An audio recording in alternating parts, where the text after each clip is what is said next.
You're listening to the Security Matters podcast. I'm David Puner, a senior editorial manager at CyberArk, the global leader in identity security.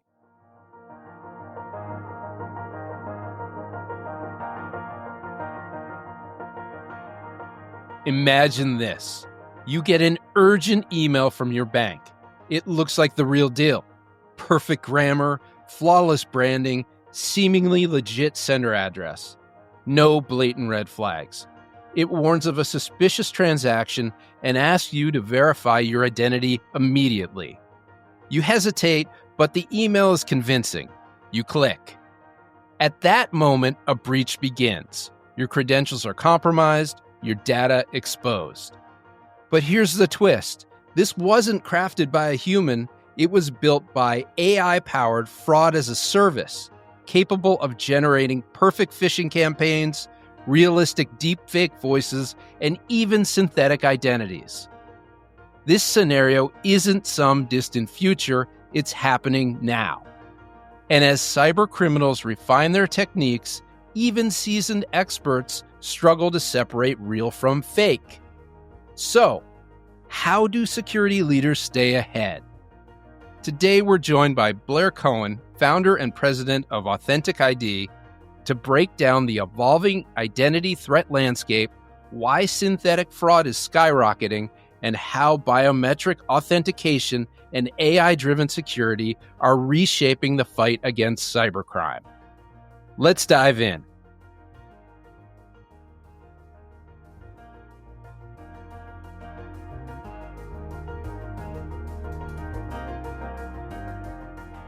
Blair Cohen, founder and president of AuthenticID. Welcome to Security Matters. Thanks so much for coming onto the podcast. Thank you so much for having me here today, David. Glad to be here. Really excited to have you. Really excited to talk to you today. To start things off, when did you first start thinking about identity, and how did you wind up founding AuthenticID? What inspired you to focus on identity verification and fraud prevention? It's actually a pretty interesting story here. So I'm a serial entrepreneur. This is my third or fourth company that I've created as an adult. But the previous one was a background checking company, a background screening company. And when you do a background check, part of doing a background check is performing an identity verification. But the way that identity verifications have historically been done is you would assert your social security number. I would take your social, run it through one of the credit bureaus, see if your name was associated with that social security number. If it was, then your identity was proven. Mm-hmm. But what I started to see in the early 2000s when we'd run a social security number was not just one name would come back associated with it. We'd sometimes see 20, 30, 40, as many as 50 different names. And this continued to get much worse. So by 2006, this was a pretty regular experience, was to see many, many names coming back associated with the social security number. So I could see that the way that we were proving identity was very flawed. This just didn't make sense. Lots of people had access to your social, was no longer just your private social security number. So that's what really was the impetus for creating AuthenticID. I realized mid-2000s that we needed to come up with a much better way to prove identity, and it couldn't be based on data. It can't be based on what you know. It can't be the make and model of your car, your cat's name, even things like that. We needed to use things that were much more difficult for fraudsters and bad actors to obtain. What's the gold standard for proven identity across the globe? Government issued IDs. I mean, anywhere in the world, if you need to open up a bank account, you're going to walk into that bank and show them your government issued ID. What's the other thing that they can't really steal? Most people take pretty good care of their driver's license and identity documents, but they also can't steal your face. So instead of using data, we now use what you have, your government issued identity document, and what you are from a biometric standpoint. So that was the impetus for creating AuthenticID. You had mentioned at the beginning of that answer that you had founded a number of companies as an adult. What companies did you found as a pre-adult? Oh, just small businesses, snow shoveling and lawn care and things like that. Yeah, just small businesses. Life skills. Life skills, yes. Good work ethic. What do you see as the most critical identity security concerns facing organizations today? And how has the evolving threat landscape over the last year or so reshaped or solidified these threats? Gosh, to nail down just the single biggest problem that exists today would be hard. We're moving very quickly to biometric authentication, and there are plenty of flaws out there. There are plenty of bad algorithms that exist out there. There are plenty of ways to exploit those algorithms. There are plenty of ways to inject images into workflows. And all of those are vulnerabilities that exist in many, many people's workflows today. In most cases, you have people that are manually reviewing transaction data or account opening data, anything that you asserted. And with Gen AI and the effectiveness and the quality of those audio and visual signals, humans have no ability to detect this stuff. You need to deploy very sophisticated, robust liveness detection, robust biometric matching algorithms in order to prevent yourself from being defeated.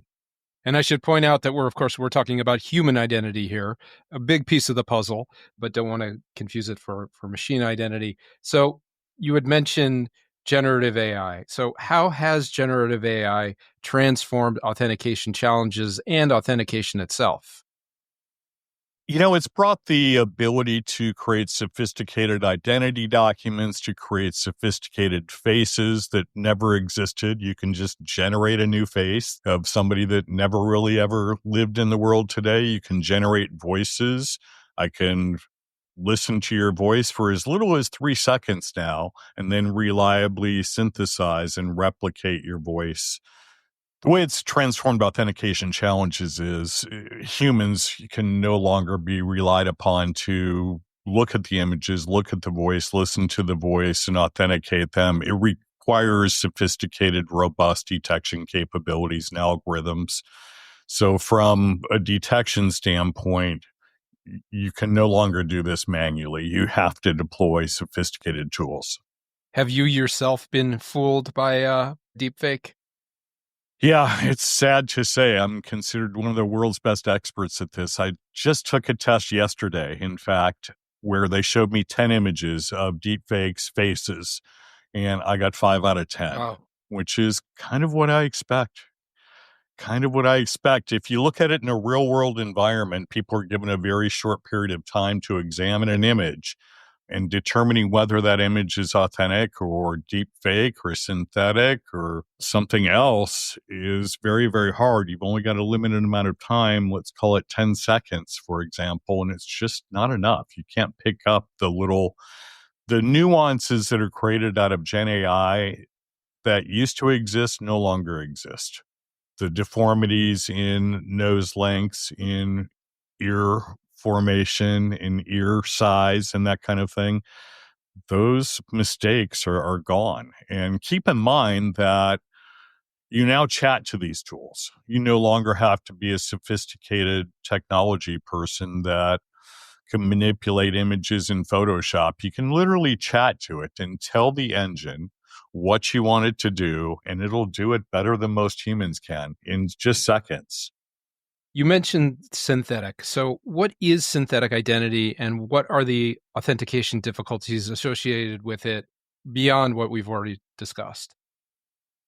Yeah, synthetics are a tremendous problem, and synthetics aren't actually a new problem. Synthetic identities have been around for a long time, and it's kind of hard to understand why they even exist, but it really has a lot to do with the Fair Credit Reporting Act, the FCRA.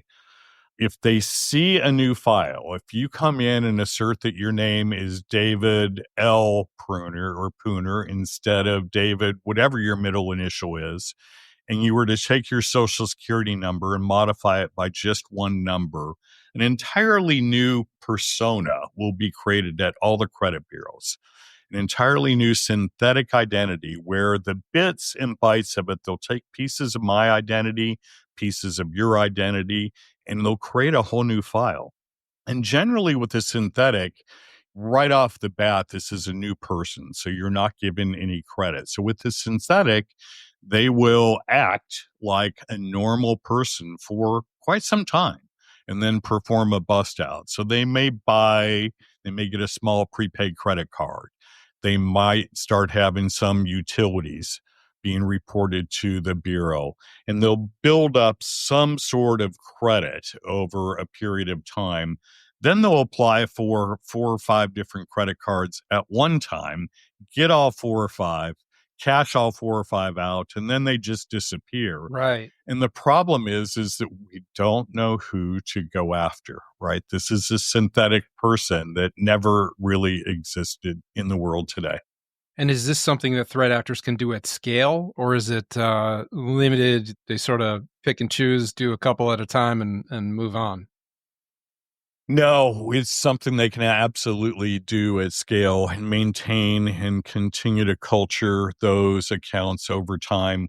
There's a number of different websites out there called, I won't mention the names on this podcast, but you can simply go in and it'll create an entirely new identity for you. It'll generate a new name, an address, geolocations, telephone numbers, email addresses, everything that you can imagine, and you simply press a button and it creates a new one. Press a button and it creates a new one. So very, very easy for this to be performed at scale. Back to this big piece of the puzzle. What are the latest advancements in biometric authentication, and how do they impact security? From a biometric standpoint, all of the top algorithms perform quite well. There used to be bad press out there that would imply that some of the algorithms didn't perform well on different demographics. Today, with face recognition, for example, it doesn't matter whether you're old or young, whether you're a male or a female. It doesn't matter what your skin tone is. All of the biometric, the top 20 algorithms anyway in the world today perform exactly the same on all of those different demographics. So the big challenge today isn't so much getting to accurate matching. The big challenge today is how to prevent spoofing of biometrics. So I'm out on stage all the time. There's plenty of video of me out there. Somebody could easily grab my face and present that to the camera as me. And if they had my identity document, for example, or even a facsimile of, and were to perform an identity authentication, the person at the end of the transaction is going to match the person on the end of that ID. So the big problem there is liveness detection. We've got to make sure that we're not being spoofed. And somebody can't create a mask of my face. They can't hold up a video of my face. They can't hold up a picture of my face and get through and be authenticated as Blair. So we have presentation attack detection. So if somebody is presenting a mask or a picture or replaying my face from their video screen, we have presentation attack detection, and you've got a couple different levels of robustness there. You have level 1 certification and level 2 certification. Level 2 certification will stop all of those spoof attempts that I just described. However, the fraudsters have gotten pretty smart, and they figured out that we use the sensors in these devices to be able to pick up on the artifacts that are generated by the Gen AI, if you will. So they've decided to bypass the camera altogether, and they will install virtual cameras and use the virtual camera that doesn't give us all the same signals that this Mac camera will or that an iPad camera would. And when they inject signals and circumvent that camera, they get images into the back end that circumvent the presentation attack detection algorithms from running altogether. And that is a pretty hard thing to defend against. We see everybody moving towards frictionless. So nobody really wants to use your capture software, which could go a long way to preventing injection attacks. Everybody wants you to be able to use the web. We don't want to cause friction for that consumer. And in a web, it's just part of using a web browser is anybody can open up the developer tools and see what is happening under the covers and inject in the appropriate place and bypass all the security that we put in place to make sure that we're able to detect all the Gen AI via the presentation attack detection software.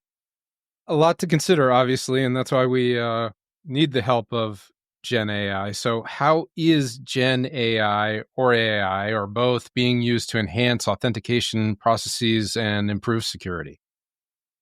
So with AI, you are able to see anomalies that happen in real time that the human eye just can't see. I mean, think about a big corporation, a big enterprises. They have sometimes thousands, if not hundreds of thousands of transactions happening concurrently. Impossible for people to look at all that transaction data and pick out when an anomaly occurs. But that's something that AI is particularly good at, is picking out anomalies, and it works very, very quickly and can work in real time and throw you a flag and let you know when something abnormal is trying to get into your system. Security practitioners, we're using AI, but then you've also got threat actors who've got the AI. If we're looking at this as an AI versus AI kind of a thing, how is AI enhancing cybersecurity measures while also enabling threat actors? Well, it's a double-edged sword, as you said. I think the challenge that we have is, as quite good actors, if you will, that the bad actors don't have, is our hands are tied from a privacy standpoint, from a collaboration standpoint, whereas the bad actors' hands are not tied. So they can use AI, but they can share exploits that they've discovered on an enterprise with all their friends and family and attack an enterprise at scale. We don't really have that ability here in the US or in most places as a fraud practitioner to be able to share that kind of data. The privacy rules and the regulatory environment prevent that from happening. So that's where they kind of have a leg up on us, if you will. They're always just one step ahead. We're pretty good using the AI at detecting the anomalies and figuring out what that exploit is and being able to use AI to shut it down. They're pretty good at figuring out what it is we did to shut it down and to figure out another way around, if you will. How do the good guys then stay a step ahead of the bad guys? Yeah, I'm not sure that we do, David. Because we're not able to collaborate with one another and we're not able to share data and you're able to share exploits with one another as freely as the bad actors can, our hands are a little bit tied. And I think they're going to be just one step ahead of us until our hands become untied. So then that's where it comes to down to defense and best practices. Correct. Looking then into various challenges across different sectors like finance, government, and telecom. How do authentication challenges differ across various sectors? You know, it not only differs across sectors, it differs across use cases within each sector. But let me give you just a high level overview there. So, government, we'll start there. With government, government is here to serve citizens, it's here to serve all of its citizens, those with accessibility issues and those without accessibility issues, if you will. So they have to be more open when it comes to being able to authenticate yourself online. For example, a financial services firm would never let you upload images of an identity document or upload images of your face. It's just not a best practice. There are too many vulnerabilities there. So in financial services, that doesn't happen. They make you use the camera and make you go through a preset workflow to make sure their strongest defense is up front. In government, their concern is to make sure that every citizen can get through the workflow. So they make every accommodation possible that you can imagine to allow every consumer and every citizen to get through a workflow successfully. And sometimes that's at risk of fraud. Whereas in telco, their interest is really in getting as many people through the flow as possible and issuing as many phones as possible. So you have different agendas across all three of those different verticals. And then you look at the use cases within all three verticals, you treat somebody differently when they're walking into your store than you do when they're interacting with you digitally. Right. So for example, when you're interacting with somebody digitally, I really need to know who you are. I want to see your face. I want to see your voice. I want to see your identity document. I want to have some confirmation that you really are who you say you are. Whereas in a store, that person's standing right across from the bank employee or the telco employee. So you've got a little bit more confidence in knowing who you're talking to. Sort of like when you're buying a microphone to be on a podcast. The 2.5 hour retail experience. It was awful. They couldn't get their computers up once I got there. So it took them 20 minutes. Well, we thank you again for enduring the real life retail experience for the sake of security matters. Then for regulatory compliance and data privacy, when it comes to those two areas, regulatory compliance and data privacy, what are the major compliance issues that you're helping customers navigate? There are so many new regulations out there, David. It's kind of hard to say where to start, but I'll just give you one example. So, for example, California, you've got CCPA, California Consumer Privacy Act. And in California, as a California citizen, you have the right to be forgotten. So if you're an AT&T customer, you can call up AT&T and say, I want you to destroy all of the data that you have about me. And AT&T literally has to comply. But how does AT&T know who's calling and requesting? How do they know that they're really Blair Cohen when they call up AT&T and that they're deleting the right person's data, not the wrong person's data? So our technology is used. You're able to image your identity document, image your face. We authenticate the identity document. We know it's the real Blair Cohen that's requesting his information to be deleted. Therefore, AT&T is able to meet that demand and that regulatory requirement from California and the California Consumer Privacy Act. Thank you for those examples. Really interesting. So then, what promising biometric authentication innovations might we see emerge in the next few years? Oh, goodness. I think you're going to see liveness detection problem solved.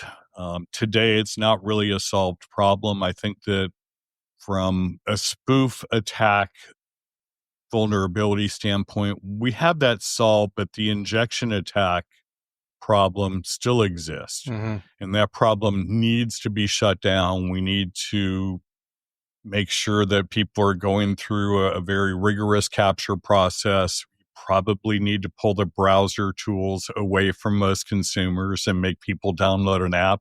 That's going to cause some friction. But I think that as spoofs continue to happen and as these fraudsters continue to be able to defeat the biometric providers and the liveness detection providers, you're going to see a melding of different algorithms. So today, using just your face to authenticate for a transaction or to log into your computer is perfectly sufficient. But as the bad actors improve and get better in defeating the detection and prevention software that we have in place, you're going to see a molding of biometric modalities. So I think in the future, you're going to see a combination of face and voice being asked for. And we're going to be able to compare that the voice is really David's voice, that the face is really David's face. And you're going to be given a random phrase to say. So a new phrase so that the fraudsters don't know that you're going to say, my voice is my password or something like that. You'll be given a dynamic passphrase and you'll read lips. You'll verify that the face matches the face on file. You'll verify that the voice print matches the voice print on file. And that combination should be fairly secure. I think that's going to be very, very difficult for the fraudsters to defeat. And so is liveness detection just like what it sounds like, making sure that somebody is actually real as opposed to spoofing it? You nailed it. 100%. Okay. As we move to the end of the conversation here, we always like to sort of touch upon what organizations can do about all of these things. So How can organizations prepare for the next generation of cyber threats and authentication risks? Humans are your biggest vulnerability. Um, in digital channels, most enterprises have tons of tools deployed that can detect anomalies, that can detect Gen AI, that can detect any sort of AI or fake content, if you will. Humans are the biggest vulnerability. So if you walk into any brick and mortar with a fake ID that was created on one of these fraud as a service websites, it's going to be a perfect looking ID. Mm-hmm. The template is going to match. If you're in Georgia and they've seen a million Georgia IDs, you can still walk in with a fake Georgia. And in most cases, the human is going to be unable to detect that that's a fake document. They're just too good. And the same thing in an online situation. If a human is reviewing faces or reviewing any sort of document, you just have no ability to separate real from fake. Mm-hmm. So you need to deploy tools. It's time. We need to get rid of all human processes and deploy tools that can analyze and detect anomalies and detect Gen AI in real time. And it probably goes without asking, but you mentioned fraud as a service. Fraud as a service presumably is thriving these days. It has gone crazy. Yeah, I first discovered this about a year and a half ago. And back then, you could pay a set amount, a fee per month, and generate an unlimited number of attacks. But the attack quality was pretty poor. You would see grammar errors, you would see alignment errors, you would see errors in colors on logos. What we see today are perfect phishing campaigns, perfect logos, perfect grammar that can be translated into any language that you want. Mm-hmm. Again, perfectly. They're not making the same mistakes that they were making a year and a half ago. And the fees have gone up. It used to be $200 a month for an unlimited number of attacks. It's now $2,000 a month. Unlimited attacks. Is that's the platinum tier?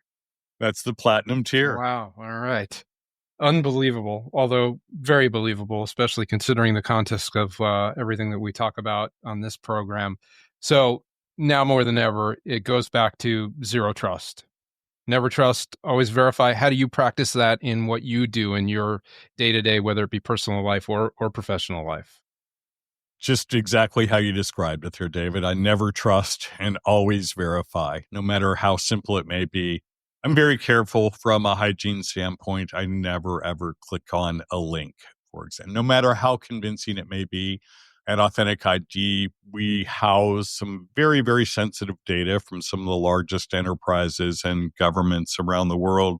So we take security training very seriously internally. We all get tested by a company called KnowBe4 on a regular basis. So virtually every week, everybody in the entire company has to go through a new certification, a new training program. So we make sure everybody's aware of the latest exploits and keep on the lookout. Stay vigilant. And does it ever surprise you among your clients or just the people that you interact with on a day to day basis how cyber hygiene is kind of all over the place, or they may not know the best practices? I think they know. I think that some of the enterprises it becomes such a challenge. I would love everybody to move to removing usernames and passwords altogether. I don't think there should be anything phishable here. To me, authentication should all be biometric, but I think it's hard to mandate that when you have 70,000 employees that work for you and training everybody on how this new way that they log into their system is.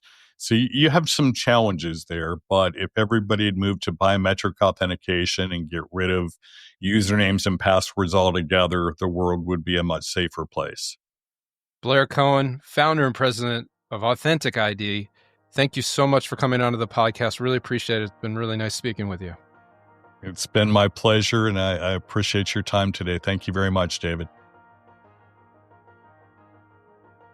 All right, there you have it. Thanks for listening to Security Matters. If you like this episode, please follow us wherever you do your podcast thing so you can catch new episodes as they drop. And if you feel so inclined, please leave us a review. We'd appreciate it very much, and so will the algorithmic wins. What else? Drop us a line with questions, comments, and if you're a cybersecurity professional and you have an idea for an episode, drop us a line. Our email address is securitymatterspodcast, all one word, @cyberark.com. We hope to see you next time.